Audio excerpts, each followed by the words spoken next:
افسانه‌های سیمین. بیرانه بود نبود شاه بود و او باغی داشت که در زیبایی در جهان بی امثال بود.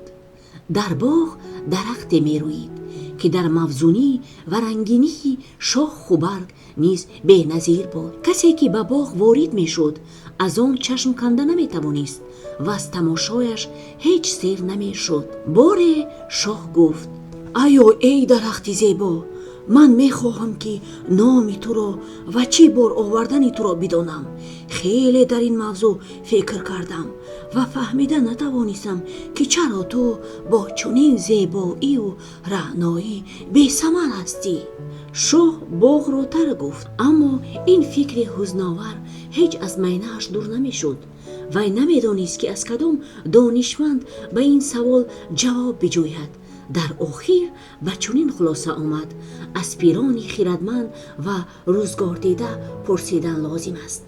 و فرمود که از تمام گوشه و کنار مملکتش مردان خردمند باغبان‌های با تجربه و فالبین‌ها را جمع کنند. آنها را به باغ برده گفت: های مردم، چندین سال است که این درخت در اینجا می سبزد اما ثمری نمی دهد. من دانستن می خواهم که این چی درخت است و یکون وقت بار می آورد یا نه. خردمندان، باغبان‌ها و فالبین‌ها از زیبایی درخت انگشت حیرت به دهان بردند و به سوال شاه جواب دادن نتوانستند.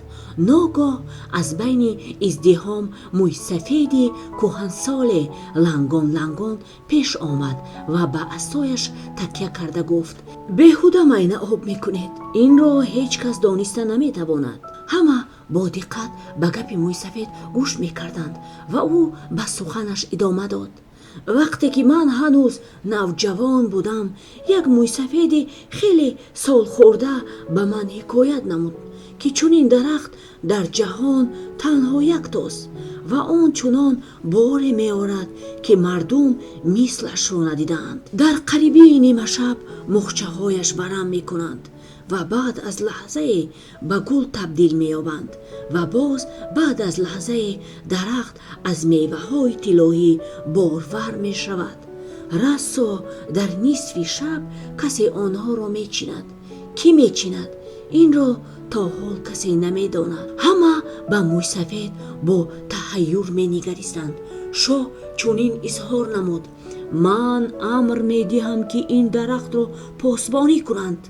درخت از آن من است و خودی من میوه آن را می چینم. هیچ کس حق ندارد که در این امر پیش راه مرا بگیرد. سه پسر شاه در پهلویش ایستاده با دقت به دوام سخنش گوش می کردند. شاه به آنها مراجعت کرده گفت: پسرانم، کدامتان یکمین شده پاسبانی درخت را به ذمه می گیرید؟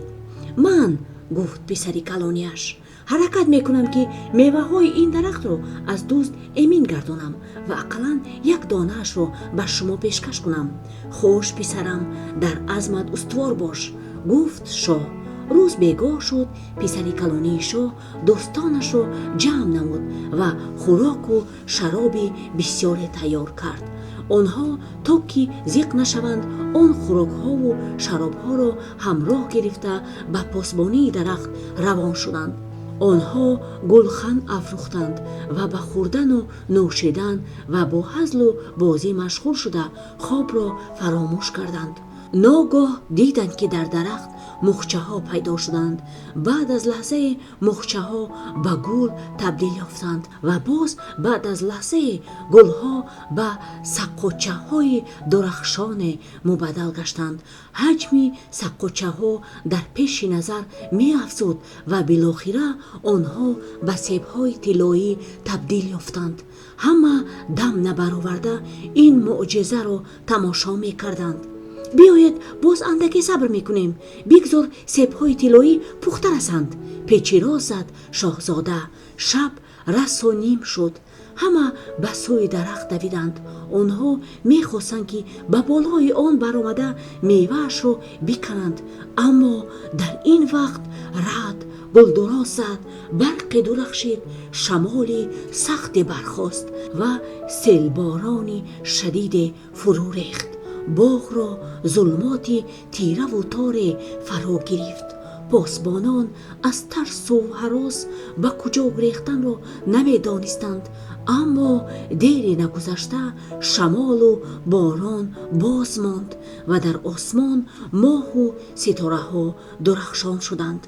پاسبان ها به درخت نگاه کرده دیدند که در آن از سپاه طلایی آثاری نیست. این فلاکت را بینیده، گفت ناله کنان شاهزاده، جین و اجینه ها همه سپاه طلایی را دزدیده رفتند. شاه سحر به خبرگیری پسرش رفت. پسرش او را با سری خم استقبال نمود. شاه این را دیده خیلی خفه شد. ها پسرم، به تو چی شد؟ مگر پاسبانی را عهده کرده نتوانستی؟ پرسید شاه. بله نتوانستم، گفت شاهزاده و صورت واقعه را یک یک نقل نمود.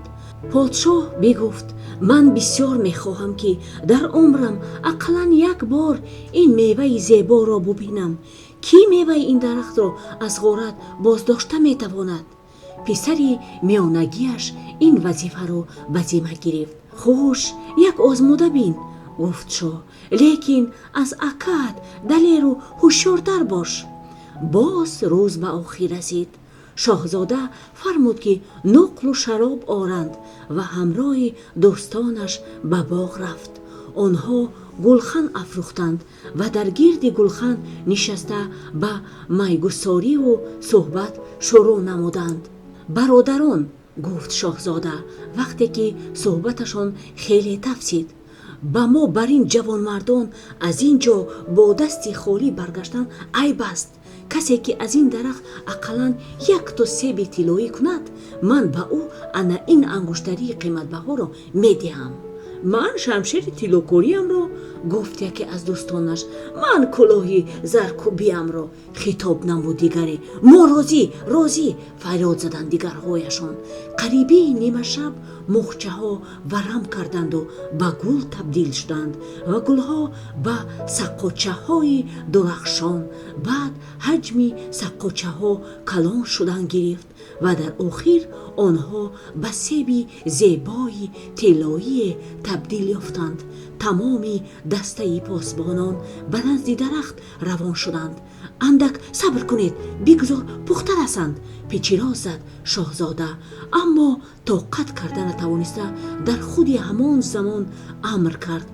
خوش برادران، کمی که پیشتر. همه خود را به سوی درخت هوا دادند، اما در این لحظه به زمین چنان سرمای سخت فرود آمد که زیر پای یخ بست.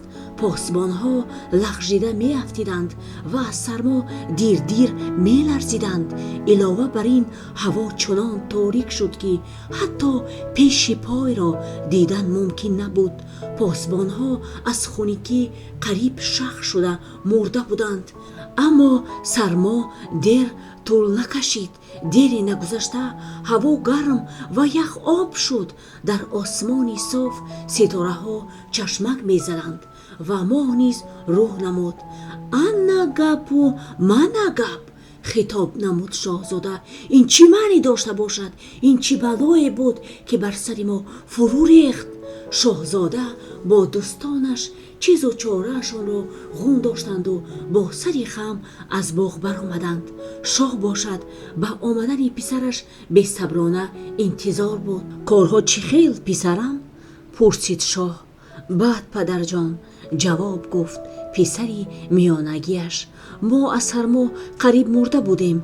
در بالای یخ لغزیده افتاده دست و پایمان قریب شکسته بود. شاه از تحیر کتفانش را در هم کشید. بگذار آن درخت میوه‌هایش را به هر کسی که خواهد هدیه کردن گیرد، گفت او در آخر. کاری ما برار نگرفت. در این وقت پسری خردی پادشاه پیش آمد. وی جوانی خاکسار و با آدابی بود.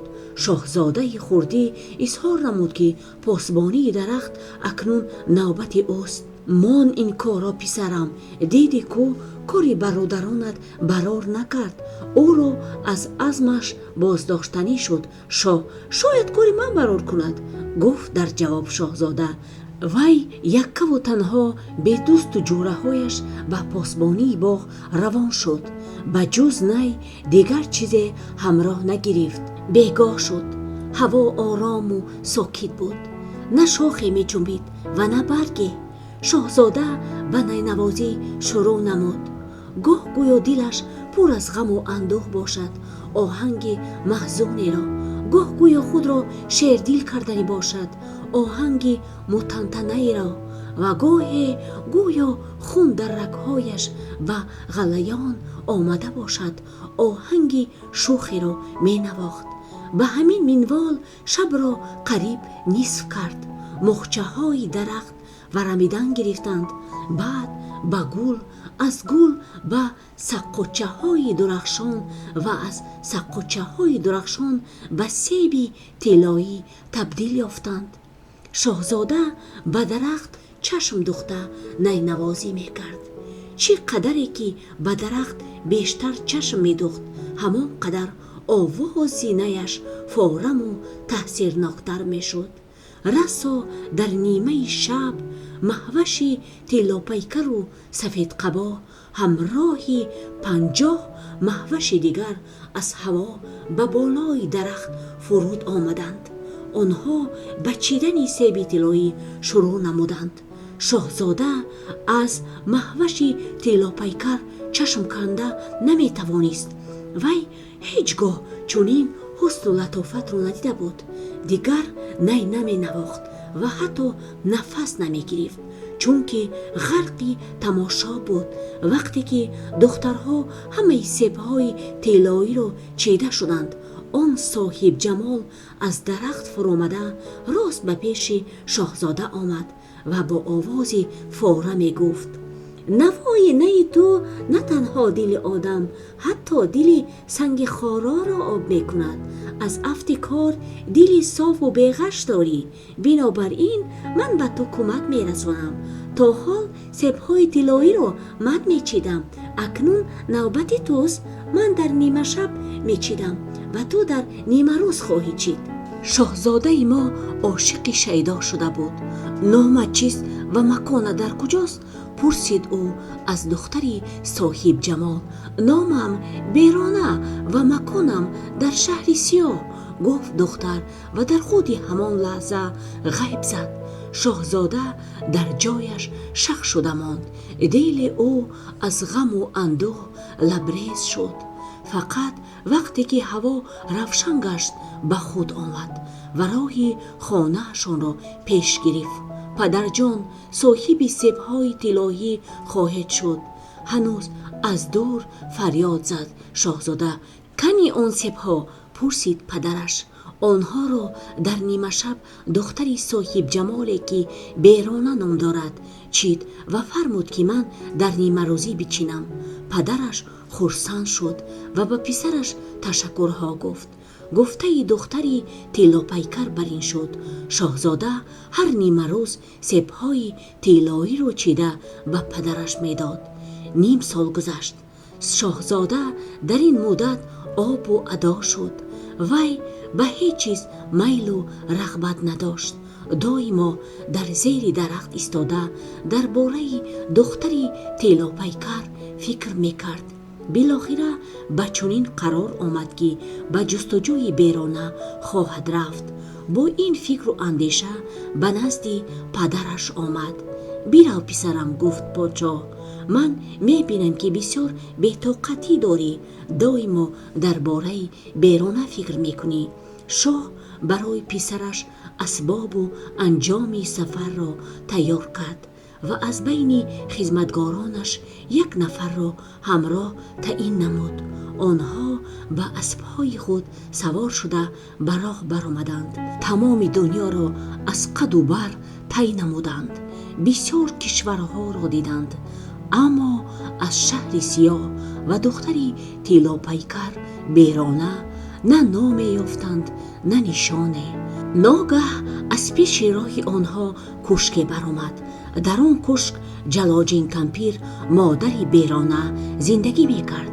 جلاجین کمپیر چون دید که شاهزاده و خدمتگارش به کشک نزدیک شده ایستادند، دویده به پیشواز آنها برآمد و با تبسم و مهربانی ساخته سبب تشریفشان را پرسید. ما دانستن میخواهیم که شما درباره شهر سیاه و دختری تیلوپیکر بیرونه یگان چیز شنیده اید؟ پرسید شاهزاده. نباشد چی؟ بیرونه هر روز پرواز کرده به باغ من می آید. گفت در جواب جلاجین کمپیر. اگر خواهد رسا در نیمه روز او را خواهد دید. جلاجین کمپیر فهمید که شاهزاده برای خواستگاری آمده است، بنابراین به او این خیل نرم گفتار و مهربان بود. شاهزاده قریب نصف روز راه باغ را پیش گرفت. همین که شاهزاده از پیش نظری جلاجین کمپیر دور شد، او خدمتگارش را جیغ زده پرسید که آیا خواجه‌اش همان شاهزاده است که بیرونه را در شاخ سیب دیده بود. خدمتگار تصدیق نمود که بله همان شاهزاده. خوش، گفت با او جلاجین کمپیر. انا این نی رو بگیر و همین که بیرانه را دیدی با نی نوازی خواجت را از آمدنش آگاه کن. اکنون برو و فرمان مرا فراموش مکن. شاهزاده در باغ قدم میزد و بی‌طاقتانه به تشریف بیرانه منتظر بود. خدمتگار رسا در نیمه روز دختری تیلوپیکر رو بدید و سپارش جلاجین کمپیر رو به خاطر آورده نی رو گرفت و نواختن گرفت. شاهزاده در برابر شنیدن نوای نی به خوابی سخت فرو رفت. بیرانه تیلوپیکر بر سر شاهزاده آمده خیلی وقت او را نظاره نمود و چون دید که او بیدار نمی شود باغ را ترک گفت. همین که بیرانه از باغ برآمد شاهزاده از خواب بیدار شد.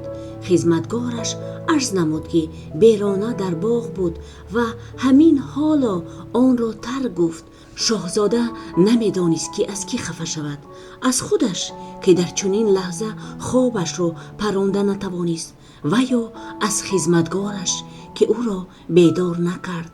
روز دیگر شاهزاده باز به باغ رفت. جلاجین کمپیر خدمتگارش را داشته باز نی را به دستش داد. بیرانه به خدمتگاری شاهزاده نیز پسند آمده بود. او بیرانه را در بین درختان باغ دیده باز به نی نوازی شروع نمود و شاهزاده را در خود همان لحظه خواب برد. بیرانه به وی نظر افکند، آهی چقور کشید و باغ را ترک گفت. همین که بیرانه از باغ برآمد شاهزاده از خواب بیدار شد. خدمتگارش گفت که دختری تیلوپیکر باز به باغ تشریف فرمود. شاهزاده از شدت یأس و الم مویش را میکند و خدمتگارش را قریب زده کشته بود. جلاجین کمپیر در روز سوم هم خدمتگاری شاهزاده را به گپ درآورد. خدمتگاری رزیل همین که بیرانه را دید به نی نوازی درآمد و شاهزاده فوراً به خواب فرو رفت. بیرانه به نزد او آمده به فیغان بنالید. با وجود این شاهزاده از خواب بیدار نشد. بیرانه خیلی وقت از او چشم کنده نتوانست و در آخر به سوی خدمتگار برگشته گفت به خواجه‌ات بگوی که تلپکش را یک میخ پایان تر آویزد و آنگاه مرا به دست می درآورد. این را گفت و غیب زد. شاهزاده از خواب بیدار شده از خدمتگارش پرسید که آیا دختری تیلوپیکر آمده بود. خدمتگارش به او سخنان بیرانه را نقل نمود. شاهزاده با دل پر از غم و اندوه کشک را ترک گفت. درباره سخنان بیرانه خیلی فکر کرد و آخرالامر فهمید که به او خدمتگارش خیانت میکند. بعد از این شمشیرش را از غلاف برآورد و با یک ضربه سر خدمتگارش را از تن جدا نمود. زمین ترکید و خائن را فرو برد. شاهزاده به هیچ مقصدی معین راه میپیمود. با کوه و وادی‌های هولانگیز و راه‌های پرسنگ ناگاه غوغای عجیبی به گوشش رسید. نگاه کرده دید که در مغزار 3 دیو با همدیگر جنگ دارند. بارانی، کفش و تازیانه را بین خود تقسیم کرده نمیتوانند. چرا یکدیگر را زده ایستاده اید؟ پرسید او از دیوها. چون که هیچ کس گذشت کردن نمیخواهد، برابر جواب دادند دیوها. همه یک بار غوغا نکنید، یک تو گپ زنید. امر نمود شاهزاده. خوش گوش کن، ما بارونی، کفش و تازیانه رو میراث گرفتیم. اینها چیزهای عادی نی. کسی که بارونی رو پوشد نانمایان می شود، کسی که کفش رو پوشد چیزی دلخواهش رو می بیند، کسی که تازیانه رو الوانج گیرد در خودی همان لحظه به جای دلخواهش می رسد. خودت باید فهمی که هر کدام ما به این چیزها صاحب شدن می خواهیم. برای همین هم جنگ کرده ایستاده ایم. نادانها، من این چیزها رو بین شما عادلانه تقسیم خواهم کرد. دویده هو به آن تپه روید، پایگاه میکنیم. کسی که پیش از همه دویده به اینجا آید همه این چیزها رو میگیرد. شما راضی؟ دیوهای بی عقل راضی شدند و به سوی تپه دویدند. شاهزاده بارانی و کفش رو پوشیده تازیانه رو الوانج داده گفت: میخواهم که در شهر سیاه باشم، چون که مکان بیرونه تیلوپیکر در آنجاست. در خودی همان لحظه به هوا بلند شد و از بالای کوهها، وادیها و دریاها پرواز کرده گذشته در نزد دروازه شهر سیاه فرود آمد. بارانی و کفش رو کشیده پرتافت، تازیانه رو نیز هوا داد. در این وقت یکی آن دخترها که همراه بیرانه برای سیب طلایی پرواز کرده آمده بودند در قریبی سیر و گشت میکرد. او شاهزاده را دید و دویده رفته به بانوی خود عرض نمود. بیرانه باور نکرد، چون که به تشریف شاهزاده امید نداشت. باز یک دختر را فرستاد. وی هم گپی دختری اولینه را تصدیق نمود. دختری سیوم را فرستاد. همه‌شان تصدیق می نمودند که شاهزاده شخصا تشریف آورده است. بیرانه تیلوپیکر به استقبالش بشتافت. در این وقت دیوها هم رسیده آمدند. اوه قلاب! عراس زدن آنها یک باره. بارانی و کفش و تازیانه ما را بده. شاهزاده چیزهای آنها را برگرداند و از صمیم قلب به آنها تشکرها گفت. آخر اگر چیزهای آنها نمیشد، وی به وصال بیرانه عزیز هم رسیده نمیتوانست. بیرانه او را به کشک خود آورد و آنها زن و شوهر شدند و اگر نمیمردند باز خیلی عمر به سر می بردند. اینجا افسانه ما به پایان رسید. اگر افسانه پسند دل بزرگ شما شده باشد، خواهشمندم که علامت بسیار خوب را پخش نمایید. البته به کانال ما ابونه شدن را نیز فراموش نکنید. برایتان عمر درازی بی غم و درد را تمنا می نمایم. شاد باشید.